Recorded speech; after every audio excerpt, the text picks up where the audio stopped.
Hey everybody, and welcome back to the Coolio Freshing Show. So today we got a real interesting video for you guys. We're going to be ranking every movie in the MCU. Yep, every single one. And don't worry, I'm going to be trying to keep these things as spoiler free as possible. This is just part one, we're doing phase one. I'm going to try to keep all of these videos in this series. We're going to try to keep them as spoiler free as possible.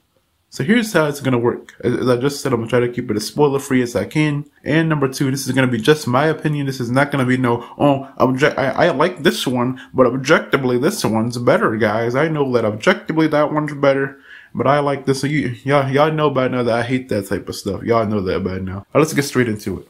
So as a shock to nobody, at number 6, I think we all know what it's going to be. Yep, that's it, Thor. It's not that I don't like Thor. Thor's not, he's never really been my favorite comic book character. I've actually never read a Thor comic, so I can't really tell you how accurate this movie is to the comics. But all I know is the plot is, of course, we all know that Thor is dropped down to Earth from Asgard. And he has stripped of all his powers and a Mjolnir. And he has to prove himself worthy again in order to get his powers back and regain his god status. However, while that does sound good on paper, the movie ends up being extremely boring since Thor doesn't have his powers for literally the majority of the movie. For like 80 to 90% of the movie, this man does not even have his powers because he has to prove himself worthy. Even when he does, the movie never really gets good. It just never really gets, it just stays like it's alright. Like it's not bad, but it's not good. It's just alright. Now for number 5, a much more exciting movie. Captain America: The First Avenger. Now this movie right here is Captain America's origin story, which once again, I have not read a Captain America comic. I read plenty of comics with him in there, just like with Thor, but not an actual Captain America comic. I might one day, but I don't know. But this movie is really good. The action is incredibly solid. That one scene at the beginning of the movie where he dove on the grenade, even though it was a fake grenade, it just showed that he really had heart. And it showed how Captain America's character perfectly. But the reason why it's number 5 is because, well, there are 6 movies we gotta go through here, of course, and somebody's gotta get number 5, even though this movie is really, really good. Captain America: The First Avenger was incredibly great, pun intended.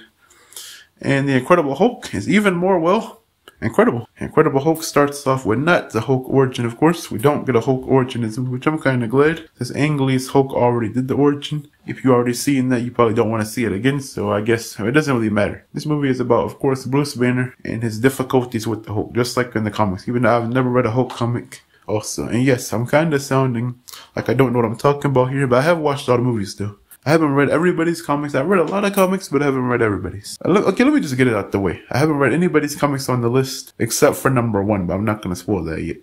That way I don't have to keep saying this every freaking movie. There. Anyway, this movie is really good. I know a lot of people hated on this movie.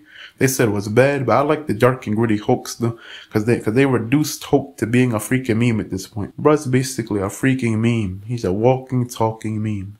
And it's not just, I'm not even mad that they replaced Edward Norton with Mark Ruffalo in the future movies, because Mark Ruffalo's a great actor. It's just that they be giving him some horrible scripts. But it looks like he's soft. It looks like I could beat him. Looks like I could go up there, I could box the freaking Hulk they got now. It's embarrassing. I hope that they bring him back to this dark and gritty Hulk. And for number 3, Iron Man 2. Yes, the second Iron Man film. I know some people hated it, some people didn't like it, but I loved this film. When I watched this film, but I couldn't, it was kind of hard to decide between Iron Man 2 and The Incredible Hulk at number 3. I had to keep going back and forth. I like both movies. I like every movie on this list except for Thor. That's the only one I don't like. But everything else I like. Iron Man 2 though, this movie was incredible. Especially that scene. You can't tell me that scene where he has the briefcase and he places it on his body and turns it into an Iron Man suit. Bro, you can't tell me that wasn't a hard scene. Especially the scene with the racetrack, man. And the fact that, oh yeah, how did I not mention this yet? The fact that War Machine was in this movie, of course. That boy War Machine, James Rhodes, aka Rhodey, he finally becomes War Machine.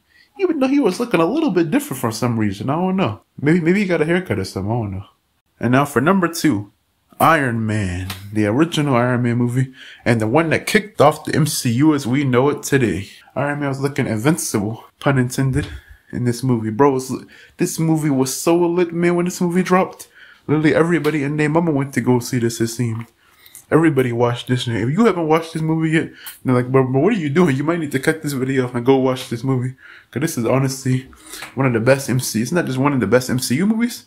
It's one of the best superhero movies of all time, bro. It's literally up there, one of the best superhero movies of all time.